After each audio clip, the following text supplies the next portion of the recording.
Berdirinya NU, Nahdlatul Ulama, itu adalah respon dari situasi politik. Tidak hanya politik dalam negeri, tapi juga politik luar negeri, khususnya di Jazirah Arab. Artinya apa? Keterkaitan politik dengan kepentingan Nahdlatul Ulama, kepentingan pesantren ini hal yang sangat erat. Kemana sebaiknya pilihan politik para santri? Apakah ke Amin atau ke yang lain? Ya, tidak ada pilihan lain ya menurut kami kecuali dengan memilih pasangan Amin. Satu-satunya paslon yang di situ ada kader Nahdlatul Ulama yang terbukti kiprahnya ya hanya di paslon nomor satu. Ya. Assalamualaikum warahmatullahi wabarakatuh. Waalaikumsalam warahmatullahi wabarakatuh. Pemirsa Pedaswah TV, saya masih berada di kediaman Kiai Haji Bisri Sansuri. Beliau adalah salah satu pendiri NU. Di rumah ini juga Gus Dur dilahirkan. Saya bersama dengan Gus Salam, salah satu cucu dari pendiri NU, Mbah Bisri. Baik Gus, dinamika Pilpres ini sekarang sangat luar biasa. Ya. Kalau kata Caimin sangat ketat, mulai dari logistik, serangan dan lain sebagainya. Ini menjadi sebuah pertempuran yang tidak ringan. Ada beberapa hal yang mungkin menjadi sebuah kritis kita di dalam podcast ini. Santri menjadi rebutan, santri menjadi seksi, dan santri menjadi isu nasional di Pilpres. Mas Gibran ketika awal deklarasi, santri dengan flyernya Dana Abadi Pesantren. Nah itu luar biasa. Nah saya ingin coba berdiskusi pilihan yang rasional santri dan Kiai NU kemana ini Gus? Ya. Jadi sebelum saya jawab secara spesifik pertanyaan Mas Yusuf, saya kira kita perlu sedikit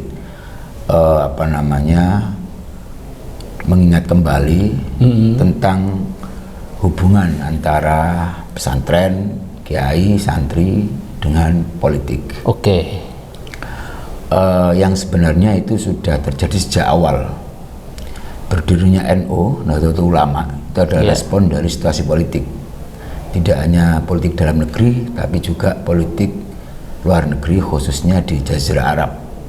Ketika terjadi pergantian rezim ya di Arab Saudi, yang juga kemudian membawa misi ideologi terkait dengan Wahabi, yang kemudian membatasi, bahkan melakukan upaya-upaya untuk menghilangkan, merobohkan situs-situs bersejarah bagi umat Islam di Jazirah Arab. Maka itulah kemudian muncul yang namanya Komite Hijaz. Komite Hijaz itu merupakan salah satu embrio dari berdirinya Nahdlatul Ulama. Kemudian NU berdiri. Sebelum merdeka pun NU sudah bersinggungan dengan politik. Makanya kemudian NU sempat masuk di MAIA ya, kalau nggak salah itu, jadi semacam Masumi lah. Dari Masumi yaitu wadah politik bagi umat Islam dari berbagai macam aliran. Betul. Dan itu berlanjut sampai pada pasca kemerdekaan. Kemudian tahun 55 bahkan ini yang langkah politik yang paling ekstrim ya, yang dilakukan oleh Nahdlatul Ulama, yaitu menjadi partai politik, partai NU. Partai NU Dan setiap dinamika ini memang selalu mengandung kontroversi. Salah satu sebuah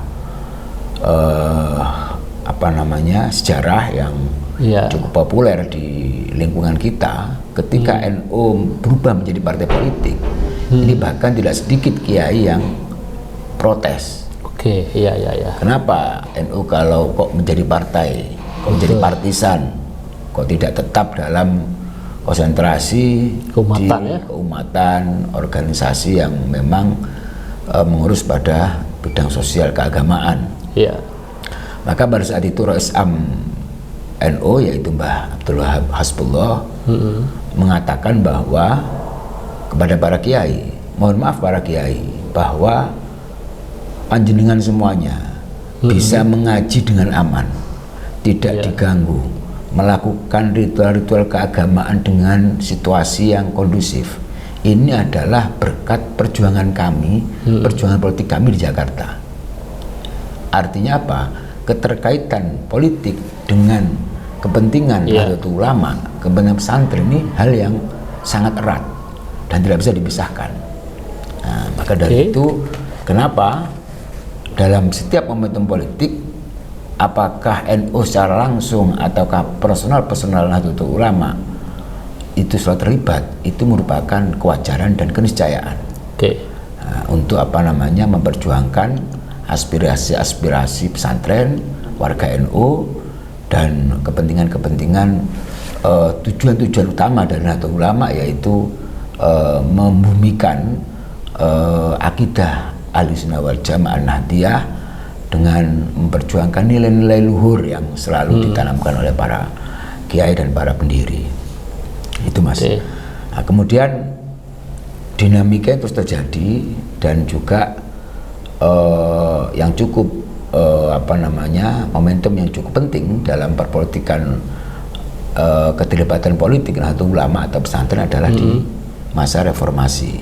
Karena disinilah kemudian mulai terbukanya proses politik yang demokratis, yang membuka ruang selebar-lebarnya kiprah politik, dan mulai saat reformasi itulah peran politik semakin penting. Semakin berpengaruh dalam kebijakan-kebijakan, tidak hanya di pusat, bahkan sampai di tataran yang paling bawah, katakan kepala desa. Itu merupakan kebijakan politik. Nah, maka kemudian kesadaran politik warga NU mulai terbangun.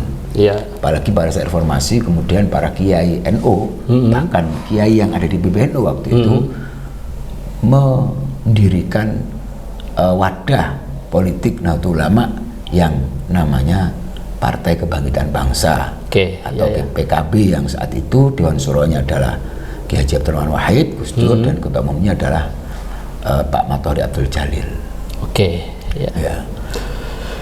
Kemudian dinamika sekarang ini kan tetap menjadi rebutan, menjadi seksi santri atau kiai NU, karena memang mayoritas ajaran di Indonesia adalah Ahlussunnah wal Jamaah yang diajarkan atau yang yakini oleh orang NU. Nah, Gus, dinamika Pilpres ini gitu ya, banyak yang mengatakan kemana seharusnya atau kemana sebaiknya pilihan politik para santri, apakah ke Amin atau ke yang lain? Jadi begini latar belakangnya ya, bahwa dengan didirikannya PKB ini merupakan sebuah sinyal yang sangat jelas dari para kiai bahwa PKB merupakan wadah politik dari warga NU. Alhamdulillah, saya semenjak didirikannya PKB sampai hari ini tidak pernah absen untuk mencoblos PKB, katakan begitulah, sebagai komitmen saya sebagai warga NU untuk setia terhadap pilihan dan pedoman dari para kiai. Bahkan ada cerita lucu, saya itu punya mertua yang kiai yang punya pandangan luas lah dan punya jaringan sangat luas. Tahun 2004 ketika beliau disewani oleh beberapa petinggi partai atau orang-orang yang berafiliasi pada partai sebelum pemilu, beliau sudah memprediksi ini nanti yang menang partai A, luar biasa, pergerakannya. Dan biasa sambil guyon, waktu itu saya ada di sama istri saya, sambil beliau bercanda, kamu nanti ke istri saya, kamu nanti harus nyoblos partai ini biar menang. Ya. Tapi dengan ada guyon, dan saya tahu persis itu adalah guyon atau mungkin juga nyindir saya kira-kira yang sangat getol untuk apa namanya memperlihatkan kesetiaan kami kepada PKB. Oke. Sampai pas di kamar saya bilang sama istri saya, itu tadi cuma bercanda. Apa namanya, Abah, sampean itu hanya bercanda. PKB kita coblos. Nah, ini sebagai kesetiaan kita kepada perjuangan politik Nahdlatul Ulama. Itu kira-kira apa namanya ungkapan bahwa saya kira penting bahwa kita berkomitmen pada sebuah ideologi, maka kita juga penting untuk setia dan berusaha untuk mempertahankan keyakinan-keyakinan kita itu melalui jalur politik. Kemudian pertanyaan sekarang, saya kira tidak ada pilihan lain ya menurut kami untuk kalangan santri yang memang menginginkan aspirasi kita itu benar-benar akan dikawal, akan tersalurkan dengan baik, bahkan akan dijaga mulai dari apa namanya tingkat mulai dari eksekutif, kemudian legislatif, kecuali dengan memilih pasangan amin. Kenapa? Karena satu, di situ ada satu-satunya paslon yang di situ ada kader Nahdlatul Ulama, kader karir Nahdlatul Ulama yang terbukti kiprahnya ya hanya di paslon nomor satu atau amin. Gus Imin ini. Gus Imin ini. Yang kedua, partai politik yang menjadi apa namanya wadah dari aspirasi Nahdlatul Ulama juga ada di situ, di Amin. PKB gitu ya. PKB. Maka tidak ada pilihan lain. Dan saya kira kalau kita proporsional dan objektif, tidak pernah ada partai yang benar-benar memperjuangkan, bahkan tidak hanya memperjuangkan, yang ADART-nya itu persis dengan Nahdlatul Ulama kecuali PKB. Dan saya sangat teringat sekali dengan dawuhnya Kiai Said Agil Siraj di beberapa momentum, dan yang saya ingat itu waktu Konferwil Jawa Timur di Lirboyo Kediri, beliau menyampaikan, pengalaman saya memimpin NU sekian tahun, beliau Kiai Said dawuh gitu, tidak pernah ada orang yang mau memperjuangkan aspirasi kepentingan Nahdlatul Ulama kecuali kader Nahdlatul Ulama. Kalaupun ada, realistis. Bahkan beliau secara verbal juga menyampaikan kalau ada pihak-pihak lain, apalagi yang mendekati kita semuanya menjelang pemilu atau pilpres itu ya pasti hanya kepentingan-kepentingan sesaat yang kemudian mungkin kita akan dilupakan dan diabaikan. Dan mungkin kita akan sulit untuk sekedar menyampaikan apa namanya aspirasi kita. Nah, realitas di lapangan ini tantangannya seperti apa nih? Jadi tantangan kita memang apa namanya satu tadi itu ya, bahwa framing itu harus segera dinetralisir. Tapi alhamdulillah perjalanan waktu ini sudah semakin terbuka pemahaman masyarakat bahwa rekam jejak, rekam karya dan sejarahnya Pak Anies ini sama sekali tidak ada yang berlawanan dengan nilai-nilai yang diperjuangkan oleh Nahdlatul Ulama maupun pesantren dan santri. Bahkan semakin terlihat di antara 3 calon presiden yang ada, ini yang paling punya nilai-nilai kesantrian, kemudian kesolihan sebagai seorang muslim itu ya Pak Anies. Faktanya seperti itu.